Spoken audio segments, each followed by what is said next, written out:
प्राचीन भारत में गुरु और शिष्य का संबंध अत्यंत पवित्र और आदरणीय माना जाता था। यह कहानी महान गुरु द्रोणाचार्य और उनके प्रिय शिष्य एकलव्य की है, जो गुरु दक्षिणा की सच्ची भावना को दर्शाती है। एक समय की बात है, हस्तिनापुर के राजकुमारों को गुरु द्रोणाचार्य शस्त्र विद्या सिखा रहे थे। उनके सबसे प्रिय शिष्य अर्जुन थे, जिन्हें वे सबसे महान धनुर्धर बनाना चाहते थे। उसी समय वन में रहने वाला एकलव्य नामक युवक भी धनुर्विद्या सीखने की इच्छा रखता था। वह गुरु द्रोणाचार्य के पास गया और उनसे शिक्षा लेने की प्रार्थना की, लेकिन गुरु द्रोण ने उसे शूद्र जाति का होने के कारण शिष्य बनाने से मना कर दिया। एकलव्य ने हार नहीं मानी। उसने गुरु द्रोणाचार्य की मिट्टी की मूर्ति बनाई और उन्हें मन ही मन अपना गुरु मानकर धनुर्विद्या का अभ्यास करने लगा।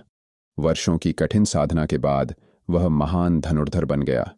जब गुरु द्रोणाचार्य और उनके शिष्य वन में गए तो उन्होंने देखा कि कोई अनजान धनुर्धर अर्जुन से भी श्रेष्ठ तीरंदाजी कर रहा था। जब उन्होंने पता लगाया तो वह एकलव्य था। गुरु द्रोण ने एकलव्य से पूछा, तुम्हारे गुरु कौन हैं?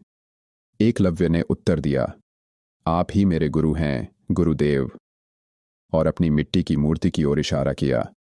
यह सुनकर द्रोणाचार्य सोच में पड़ गए। उन्होंने अर्जुन से किया वचन याद किया कि वे उसे ही सर्वश्रेष्ठ धनुर्धर बनाएंगे। इसलिए उन्होंने एकलव्य से गुरु दक्षिणा मांग ली। यदि तुमने मुझे गुरु माना है तो अपनी दक्षिणा दो। एकलव्य ने सिर झुकाया और बिना किसी संकोच के अपना दाहिना अंगूठा काटकर गुरु को समर्पित कर दिया। कहानी की सीख यह कहानी त्याग, गुरु भक्ति और निष्ठा का संदेश देती है। एकलव्य का समर्पण दिखाता है कि सच्ची शिक्षा और सफलता के लिए दृढ़ संकल्प और समर्पण आवश्यक होते हैं।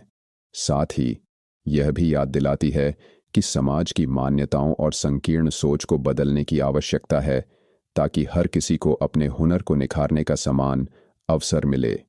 इस कहानी से हमें यह सीख मिलती है कि समर्पण और कड़ी मेहनत से कोई भी असंभव को संभव बना सकता है।